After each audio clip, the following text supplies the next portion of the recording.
Okay, you saw the graph in the thumbnail, let's just jump right into it. So these are the results from some research that was done where they asked women to rate how disgusted they would feel from a scale of 0 to 6 for 4 different behaviors, first with an attractive man and then an unattractive man. So let's look at the first one, talking. Now 0 would be neutral, as though women felt no disgust, but as you can see, it's higher than 0. So as a baseline, just talking to men, all men, attractive or unattractive, women find men disgusting, but obviously ugly men more. Then we move on to hugging, and you can see here that women find the thought of hugging men even more disgusting, especially so if you're ugly. But it's really at this point here, kissing, that you can see that things start to deviate in a very significant way. There is a moderate increase in disgust felt by the woman if you're good looking, but it is a massive jump if you're ugly. And of course, the same goes for sex. The thought of sleeping with either man is obviously disgusting to women, but it is more acceptable if you're attractive. All of this is taken from a study called Disgust Trumps Lust. Women's disgust and attraction towards men is unaffected by sexual arousal. And I'll put a link to that study below. So if you've ever had the sense that women find you disgusting, not because of anything that you're doing, but just because you're a man, well, this study vindicates you. Yes, as a baseline, women find men disgusting. That's the reality. It's pretty brutal. Half of the world's population finds the other half disgusting just as a baseline. But why is that? Why on earth would we be set up that way? Well, in truth, disgust actually serves an important evolutionary purpose because it guards us against potential dangers. So if you see somebody with like itchy skin or some kind of open wound or something like that, then disgust serves as an instinct to sort of repel you from that person, which reduces, the likelihood of transmission and you getting sick. I've even seen theories that the instincts for pathogen avoidance and the disgust that comes along with it could be responsible for racism. Like, these people don't look like me. I've never seen people like that. I don't know what diseases they might be carrying, so it makes sense that I have a natural aversion to it. I actually don't know if that's true. I haven't really looked into it. What I really want to focus on are those last 2 data points about kissing and sleeping with another person. I want to talk about sexual disgust. This is important for women because even if that man seems to be in perfect health and is of the same race, she still feels that natural sexual disgust towards him, and it serves a purpose. Reading from the study, disgust is an avoidance reaction that serves the function of discouraging costly mating decisions. The consequences of sex for women are massive. She can get pregnant, she has to then raise the child, and she's going to be incredibly vulnerable throughout that whole process. So who she chooses to sleep with in terms of their genetic quality and how healthy her children are going to be, also his reliability in providing for her after the child comes about, that's a really, really big choice. And so it makes sense that women feel like a default sexual disgust towards all men because it's so important. It's like better safe than sorry. You can see how evolution would phase out all the women who didn't have that instinct because they're all going to get pregnant to the wrong guy and then face disastrous consequences. Reading from the study, women face greater potential costs from sexual intercourse because of parental investment, as well as greater susceptibility to disease.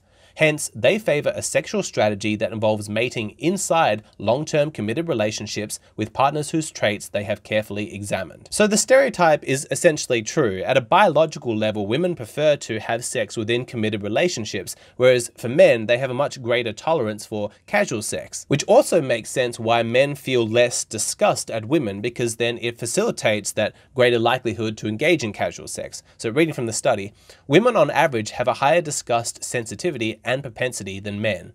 This also implies that they require relatively more sexual arousal to outweigh disgust and elicit a sexually functioning feedback loop. In other words, sexual arousal is less likely to outweigh disgust in women. I mean, that makes sense, right? From an evolutionary perspective, women have a higher level of disgust because they have a lot more at stake when it comes to the consequences of sex. Of course, this gets very complex when you consider how things are in the modern era where female promiscuity is just going nuts and there's all this cultural propaganda that says that it's empowering for women to sleep around. Things have changed so much. If you haven't seen this video, got to check it out. There are some incredible graphs showing how quickly things have changed for women. Okay, think of disgust and arousal as inversely proportional. So as one goes down, the other one goes up. So we've established that as a baseline, women find all men disgusting. Now, if you're an attractive man, you're very handsome, then the arousal increases and the disgust decreases. And the more good looking you are, the more it goes like this until it reaches here. And this is the tipping point at which sex becomes possible. Not inevitable, but certainly more likely. And so you can start to see how important it is as a man to be good looking so that you can overcome that disadvantage, so you can actually push past all of that disgust and have a woman be aroused by you. Attractiveness seems to reduce disgust and therefore also avoidance tendencies, probably because it signals good health and small risk of pathogen transmission. Attractive faces elicit less disgust than unattractive faces, and attractive faces elicited more positive emotions in viewers. Now, this has probably always been true to a certain extent, like historically speaking, because women are driven by this biological drive to find a man with good health and good genes, then she's naturally going to look for the hot partner. But there is strong evidence to suggest that looks have never been more important for women than they are right now in this day and age. Because of all of the TV and the movies and the social media, women are exposed to images of hot men at a much greater frequency than they ever have been before. They're bombarded with good-looking guys and their standards have been rising. And women just don't really need men in the same way that they used to. You know, partnering up used to be a lot about survival. You know, we've got to be a team if we're going to make it through this. But in the West, in this hugely abundant society that we live in, women don't necessarily need men for those practical details anymore. She can support herself, or at the very least, the government can support her with welfare. And so men have become a lot more expendable, which makes sense why women are paying more attention to men's looks, because it's not so much, I need you in order to survive. It's like, oh, no, I'll take you if you improve my life, but I want somebody who's really going to give me a thrill. And so now I'm paying a lot more attention to how you look. I guarantee if you go to poorer countries, like developing countries, and you ask the women there, what's more important to you, a man's wallet or the attractiveness of his face? A lot more of them are going to say, it's important to me that he's got money, because survival is a lot less guaranteed there. They feel a lot more vulnerable, and so they're making practical romantic choices. But here in the West, women can afford to be a little bit more focused on the superficial. But here's the really interesting thing from this study. I want to show you those faces again. Let me bring them up. Okay, the handsome guy here, he's obviously handsome. But the thing that stands out to me is that this ugly guy, he's not that ugly, right? Like, I understand that this is somewhat subjective and it's difficult for me to say because I tend to judge women's attractiveness based on the degree to which I'm sexually attracted to them. But because I'm heterosexual, I'm not sexually attracted to, either man. It's hard for me to judge exactly how ugly he is, but just from my layman's perspective, when I would look at this guy's picture, he just seems like a normal guy to me. Now, you've already seen the data that shows just how disgusted women feel talking to this guy, hugging him, kissing him. And this is for what seems to me to be a pretty normal looking dude. Imagine how much disgust women would feel if you were genuinely ugly, hugely overweight, an ugly kind of balding, terrible jawline, acne maybe all over your face. You've got no symmetry. Imagine how women would feel kissing that kind of guy. Imagine what level their disgust would be for the truly ugly amongst us. So have a good look at this guy and ask yourself the question, are you better looking than this guy or are you uglier than him? There's no point asking me, don't email me a photo of your face asking for my input. I've got no idea. But I've been chatting with the YouTuber Wheat Waffles, who I've done some collaborations with, and he just lives and breathes this stuff. He knows so much about it, and he does like 20, 30 face ratings a day. So if you want to know if you're ugly or not, please don't ask me and don't ask the women in your life. They'll never tell you the truth.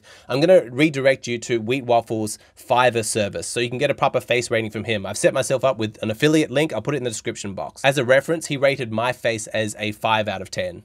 So not ugly, not handsome, just average. So I don't know, are you better looking than me? Evidently, there's this whole science behind it. It's got to do with like ratios and lines of symmetry. I don't totally understand it. He's tried to explain it to me a couple of times. I've been chatting to him offline, which I really enjoy. Great guy, very smart, and he supports me on Patreon. So, he's got a great character. But this is never going to be my area of expertise. So I've partnered up with him to make up for my deficiency. The link that I provided takes you to his Fiverr page where he'll give you a face rating for only $5, which is crazy affordable. But anyway, I've invited him on, so he's going to explain how the whole thing works.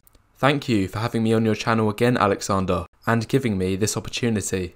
So the rating system I use is based on objective criteria for attractiveness. For example, you have basic indicators like facial symmetry, skin health, and body fat percentage. And then I also take into account more specific facial measurements, such as mid-face ratio, which measures either how long or compact your face is.